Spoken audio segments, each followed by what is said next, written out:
सभी को राम राम नमस्कार दोस्तों। मैं अमित विशिष्ट एक बार फिर आपके सामने हूं।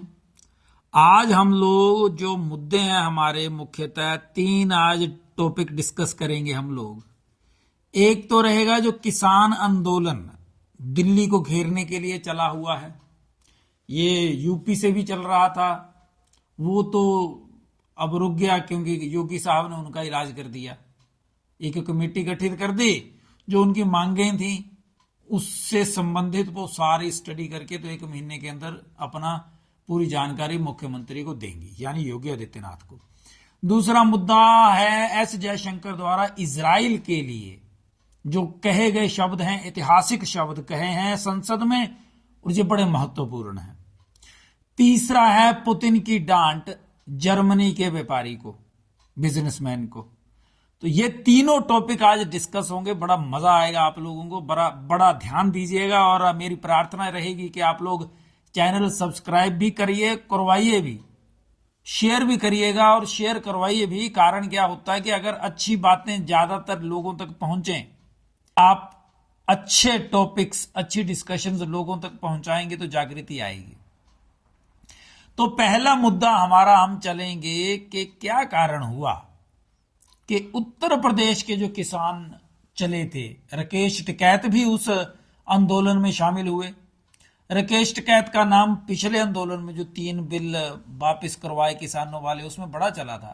बक्कल खोलने वाला बयान तो उसने तो कमाल कर दिया था।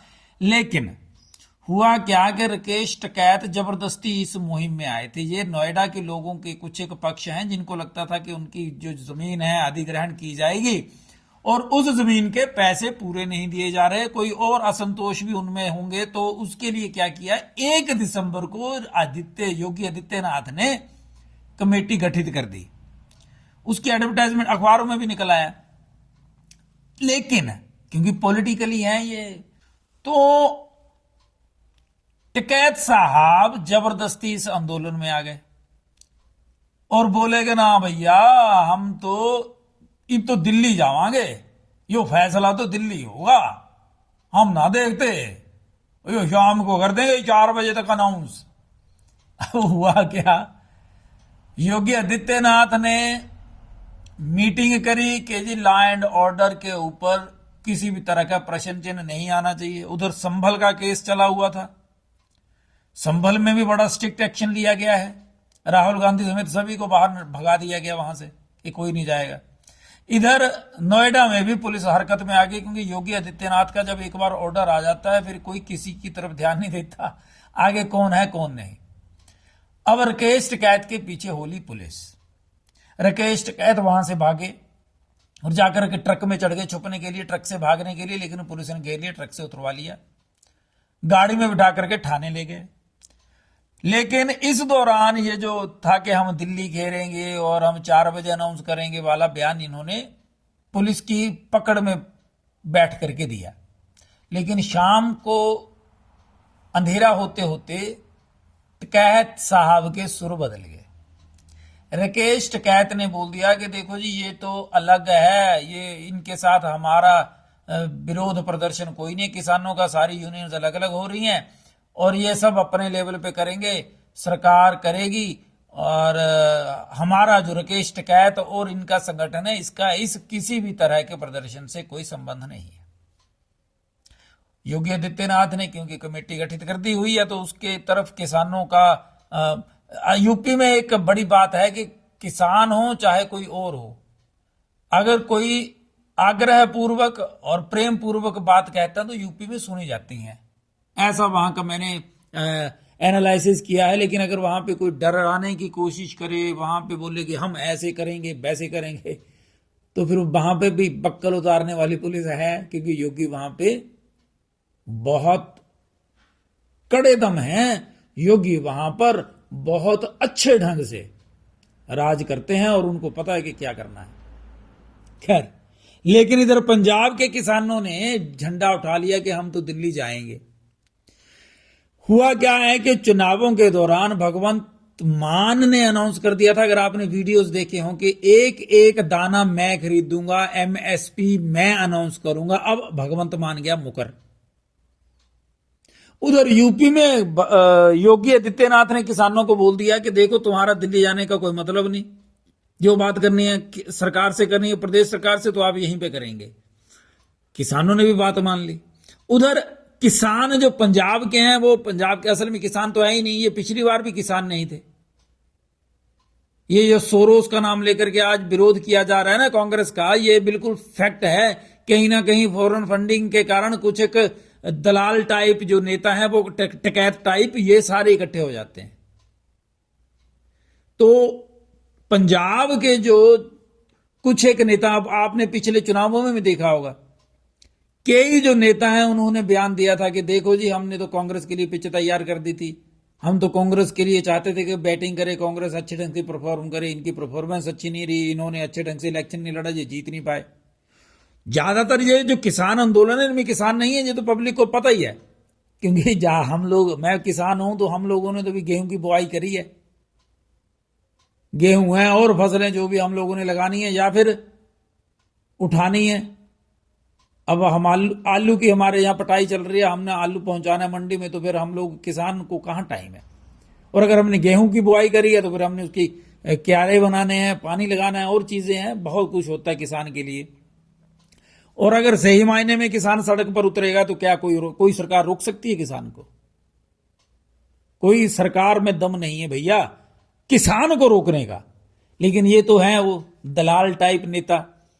तो खैर, पंजाब के नेता उस समय जो किसानों के नेता बने हुए थे, अब उनको ये तो पता है कि भगवंत मान खरीद नहीं पाएगा एक भी दाना, तो उन्होंने क्या करा, अब फिर से दिल्ली चलो, क्योंकि वहां तो हमने मानना थोड़ी है, ना ही मांगना है कुछ, हमने तो हंगामा करना है। लेकिन उसके लिए उनको हरियाणा क्रॉस करना पड़ेगा।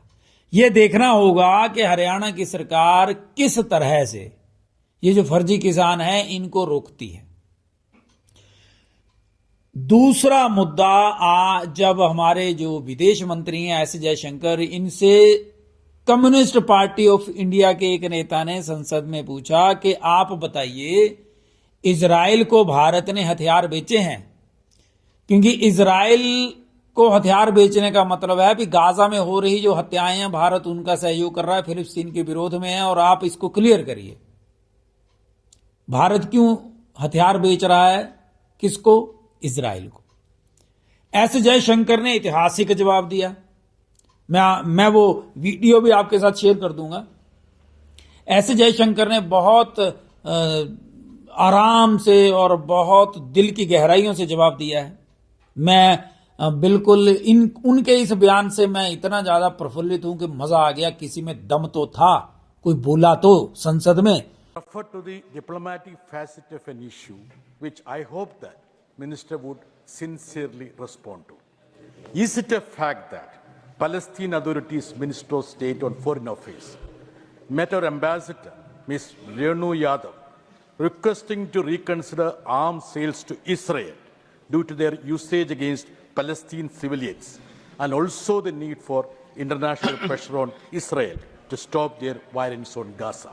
If so, what has been the response of the ministry? Thank you, sir. Issue of India's exports, including India's exports of anything which directly or indirectly has any military implications, is guided by our national interest and by our commitments to various regimes. So we are very responsible members of various international regimes, including the Wassenaar arrangement. We have an export control and licensing process, and we take decisions regarding any exports which is based on what we consider to be our national interest.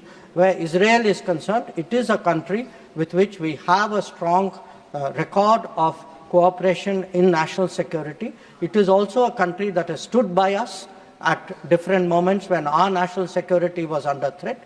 So when we take any decision, we will bear in mind, obviously, the larger circumstances, but we will definitely be driven by our national interest in this matter. ऐसे जयशंकर ने बोला कि देखो जी, Israel हमारा बहुत अच्छा सहयोगी रहा है, और हम लोग आप जैसा सोचते हैं कि हथियार या कोई और चीजें अगर हम लोग सेल कर रहे हैं या व्यापार कर रहे हैं, उसका सबसे महत्वपूर्ण मोटो होता है हमारा देश। हम कोई भी काम कर रहे हैं तो अपने देश को सामने रख करके कर रहे हैं। दूसरा, जब भी भारत को जरूरत पड़ी है, जब भी भारत के ऊपर संकट आया है, इजराइल को हमने अपने साथ पाया है। इसलिए भारत इजराइल का सहयोग करता रहेगा। दूसरा, फिलिस्तीन के मुद्दे पर उन्होंने बोला कि देखो, फिलिस्तीन के लिए हम लोगों ने बहुत असिस्टेंस दी है, दवाइयां भेजी हैं, बहुत सारे रिहेबिलिटेशन के लिए बहुत कुछ किया, आगे भी हम करेंगे। लेकिन इन सब में सबसे महत्वपूर्ण भारत ही है। जो भारत के लिए उत्तम होगा, हम वैसा व्यवहार दुनिया के साथ करेंगे। तीसरा मुद्दा रहा हमारा पुतिन का। पुतिन साहब, जी हां, व्लादिमीर पुतिन रशिया के जो इस समय राष्ट्रपति हैं और दुनिया के सबसे ताकतवर लोगों की लिस्ट में है। पुतिन ने जर्मनी के व्यापारियों के साथ मीटिंग करी थी। रशिया में इन्वेस्टमेंट के लिए ये सारा काम चल रहा था। पुतिन डायरेक्ट खुद बात कर रहे थे, उनमें मीटिंग चली हुई थी। तो जर्मनी के एक बहुत बड़े व्यापारी ने उठ करके इंग्लिश में बोलना शुरू करा। एकदम से पुतिन ने उसे टोका। You're representing the Federal Republic of Germany. You should speak German. Why are you asking me in English? Think about your sovereignty. Don't you have translation from German? Well, come on. और बोला कि यार, तुम सब English क्यों बोल रहे हो? तुम्हारी अपनी पहचान कुछ नहीं है, तुम्हारी अपनी भाषा जर्मन है, तुम जर्मन भाषा में बोलो। यहां पे ट्रांसलेटर है, वो ट्रांसलेट करके मुझे बता देंगे रशियन में। तुम इंग्लिश का क्यों प्रयोग करते हो? तुम्हें बिल्कुल भी अपनी भाषा के ऊपर के प्रति सम्मान नहीं, और अपनी प्रभुता को तुम लोग संकट में डाल देते हो। इतनी बड़ी बात सुनी तो चारों तरफ खुशी की लहर दौड़ पड़ी। और जो व्यापारी था उसने बोला कि नहीं, ऐसा नहीं है, मैं आपको जर्मन भाषा में भी बताऊंगा। उसकी अगर आपको अनकंफर्टेबल है तो आई एम सॉरी, लेकिन मैं इसलिए इंग्लिश भाषा का प्रयोग कर रहा था कि कहीं आपको दिक्कत ना हो। उन्होंने बोला देखो, मुझे कोई दिक्कत नहीं, लेकिन you should speak in German. इतनी बड़ी बात अगर कहीं भारत में बोल देते, वो भारत में भी हमारी जो वित्त मंत्री हैं, उन्होंने बोला है संसद में कि मैं उस प्रदेश से आती हूं जहां पर हिंदी बोलने का मतलब होता है बहुत बड़ा पाप। यह भारत है, भारत का एक प्रदेश है। जी हां, सीतारमण साहिबा वहीं से आती हैं। और उन्होंने क्या बोला कि मैं जिस प्रदेश में पढ़ी हूं, उस प्रदेश में हिंदी बोलना इतना बड़ा पाप है। और उधर देखिए, रशिया और जर्मनी, जापान जैसे देश जो अपनी राष्ट्रभाषा के गौरव को और सम्मान को रत्ती भर भी ठेस नहीं आने देते। आपको क्या लगता है, हमें क्या करना चाहिए, भारत को क्या करना चाहिए? और आप लोगों से प्रार्थना मैं फिर कर रहा हूं, अपने विचार जरूर प्रकट करिए, शेयर करिएगा। जय हिंद, जय भारत।